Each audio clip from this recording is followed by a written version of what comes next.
Hey, where are you right now? I've been sleeping at home. There's no sign of my husband at our home where I am now. He's lying to me. Let's go back to when I was pregnant with our first child. My name is Ashley. I was finally expecting our first child in our second year of marriage. Just 1 month to go until my due date. I'm 9 months pregnant. While I'm excited about the birth, I can easily imagine the confusion of going through childbirth and child rearing for the first time. I had planned to go back to my parents' house this weekend to have them help me out for a while. I mentioned the idea of going back home to my husband during the stable period of my pregnancy, but I thought he had probably forgotten, so I brought it up again today. While I was relaxing and watching TV, my husband casually mentioned, "Heading back to your parents? Oh yeah, you mentioned that. If you're going, just go. I can handle things here just fine without you." I was shocked by his dismissive tone, but I didn't want to argue, so I decided not to argue back. "Well, I'll be going back this weekend. Our baby is due next month, and I plan to stay there for a month or two after giving birth. So I'll probably be back in about 3 months. Please make sure the baby's room is clean and ready." Okay. I would have done it anyway. "Oh, and I can't see you off this weekend because I have to work." "Oh, all right." I had hoped he would at least come with me to the station, but that hope faded fast. I knew he was always busy with work, even on weekends. But I wish he would think about how hard it will be for me, heavily pregnant and with lots of luggage, to manage on the train. I understand he's busy, but I do feel lonely sometimes. I don't want our soon-to-be-born baby to feel lonely either. Plus, I'm worried about whether we can raise our child together like this. When did he become so distant? With these mixed feelings, I started packing. Since I still had time before going to my parents' house, I decided to send most of my luggage through a delivery service. I had already cleaned the house from top to bottom when I started my maternity leave early. They say pregnant women have a nesting instinct. I had set up a crib and prepared a space for the baby, excited to start our new life as a family of 3. When I returned after 2.5 months, I found that my husband was being really messy despite my efforts to clean up before leaving. Maybe I cleaned too early, but still he seemed to have forgotten how to live in a tidy home. He'd leave half-empty drink bottles lying around and ignore the cardboard boxes from his online shopping. I realized that I'd never seen him cook or clean since we got married. Even though I kept trying to tidy up, things only got messier, and I started worrying about the state of the house while I was away. But with the baby coming soon, I had to focus on preparing for childbirth. The weekend came quickly, and I went to my parents' home. Meanwhile, my husband didn't even see me off to work. While I relaxed at my parents' place, I stayed in touch with him through emails every day and called him about every 3 days. But gradually, he started ignoring my calls more often. When I managed to get through to him, I noticed he'd been avoiding my calls lately. I asked, "You've been hard to reach lately. Are you busy?" But his answers were vague, like sort of or not really. Then I asked him nervously, "You're not cheating on me, are you?" I've heard some men do that when their wives are pregnant. He sounded annoyed and denied it, saying, "No, why would I do that?" It's frustrating to be accused. Feeling uneasy, I quickly apologized. Having these worries while carrying our precious baby wasn't good for my mental health. I needed to trust my husband, I decided. A few weeks later, I started having labor pains. As I prepared to go to the hospital, I called my husband. I felt embarrassed to show how much pain I was in, but I really wanted him there when our baby was born. I thought surely he'd be touched by the birth of our child. I'm in labor. It usually takes about half a day for the first baby to arrive, so if you leave now, you should make it in time. I really want you here when the baby is born. You can even cut the umbilical cord. When I asked him to come, my husband sighed in annoyance. "What? You want me to come by train right now?" "Sorry, I'm tired too, I can't. I have work tomorrow." I was shocked. "Are you still talking about work at a time like this? Our baby is being born. Isn't our child more important than work?" He snapped back, "Stop it. My job can't be replaced. This is a once-in-a-lifetime moment, I know. But my work is crucial. If I don't do it, it won't get done. Can't you understand? I have to go. I'm busy." And he hung up. I tried to convince him, but he wouldn't listen. As I sobbed through the pain of labor, I wondered why he was so indifferent to our child's birth. From the moment I found out I was pregnant, my child became my priority. But as a father, he seemed so distant, so I faced childbirth alone. The pain lasted a whole day, and the next day, a beautiful baby boy was born. The baby was so tiny, adorable, and dearly loved. After leaving the hospital, my parents doted on him, teaching me all sorts of things about taking care of him. Within a month, I had gotten pretty good at giving him baths. My parents worried about me, though. "Are you sure you're okay with your husband? We can't help but worry about you when we leave." But not wanting to trouble them, I reassured them, saying, "I think I'll manage somehow. My health is improving faster than I thought. I might go back home next week," I told them. "Really, don't overdo it. Let us know if anything happens," they replied. People often say that recovering from childbirth is like recovering from a car accident, but thanks to hormones, I was in good spirits and my body was healing well. I was also getting the hang of taking care of the baby, so I decided to go back home a bit earlier than planned.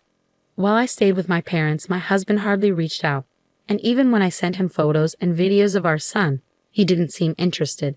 I figured maybe the feeling of being a parent really kicks in when you're actively involved in raising the baby, and perhaps he wouldn't feel like a father until he spent time with our son.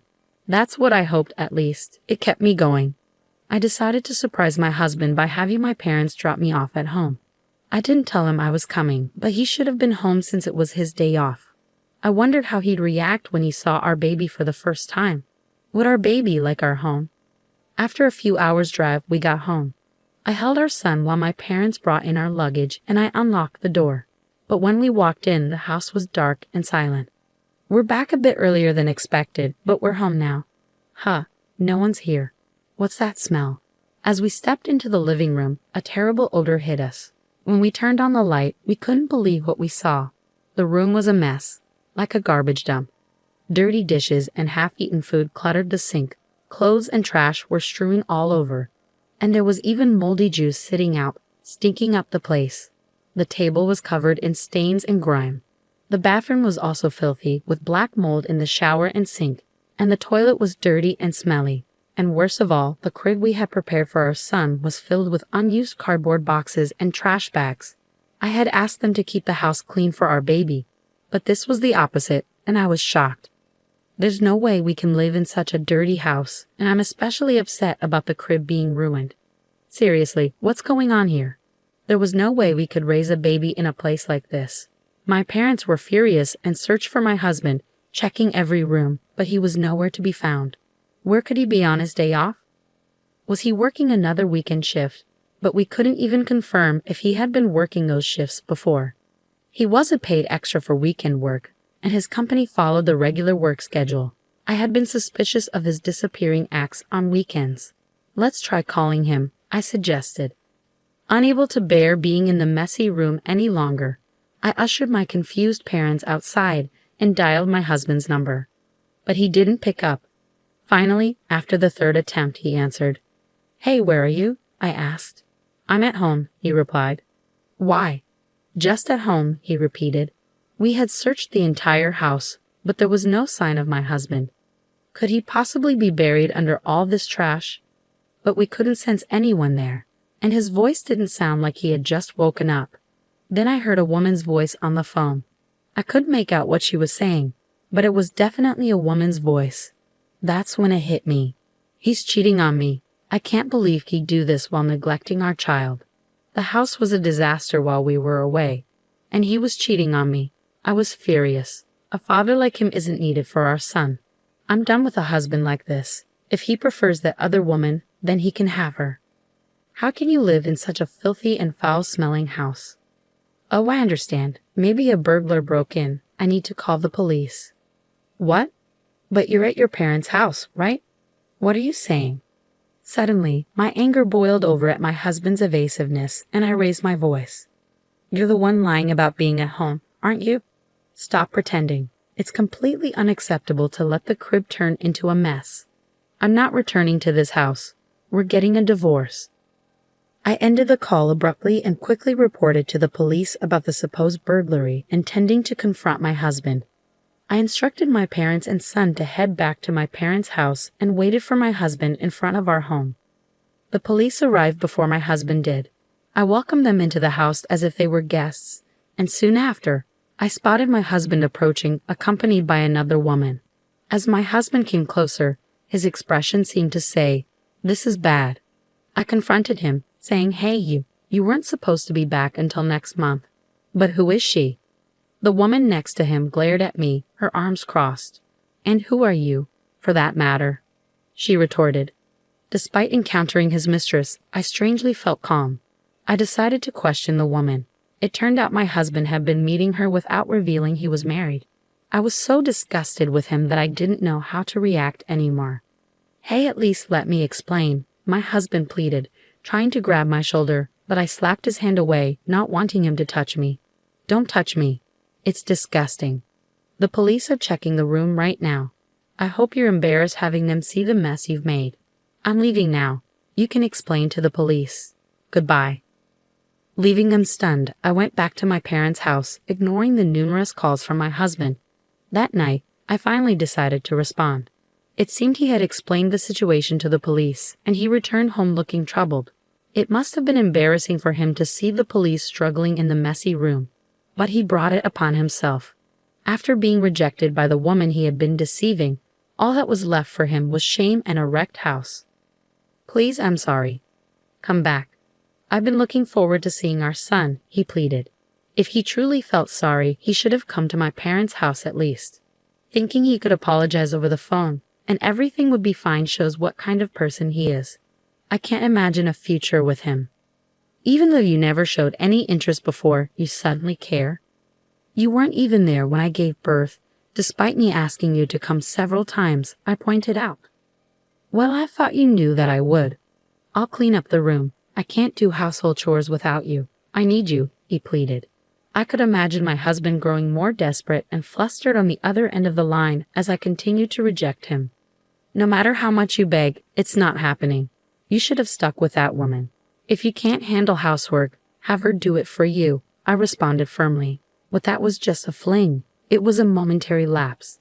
You're the only one for me, Ashley," he insisted. "A fling? Weren't you seeing her every time you said you had to work overtime?" I countered. "Well, that's a different..." He trailed off, unable to explain himself. I pressed my husband, who was mumbling incoherently, and he confessed that he had been cheating on me with multiple women from his high school that he had reconnected with at a friend's wedding party. He's a scumbag either way. There's no point in talking, I thought to myself as I listened to him desperately apologizing, his voice close to tears. "I can't believe it. You disgust me. Were you planning to touch our son with those hands?" "Unthinkable," I said, feeling a chill run down my spine. I won't do it again. I'll come to pick you up right now. I want to see you and our son. I'll prove my sincerity. Let's go home together," he pleaded. I couldn't believe what I was hearing from his defiant voice. What was he thinking at this point? "I can't trust you. There's nothing more to talk about.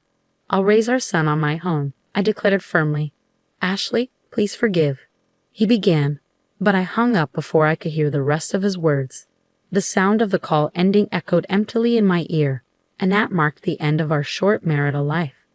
Half a year has passed since then, and I've decided to start working, relying on my parents for support. Once I've saved up enough money, I intend to leave my parents' house and start living on my own with my son. I'm in the midst of divorce negotiations with my husband, mainly for the sake of alimony. Despite his limited experience living alone, my husband is apparently unable to manage household chores, and most of his meals are from dining out, leaving his house in disarray. However, that's no longer my concern. I will do my best, showering my son with abundant love and care,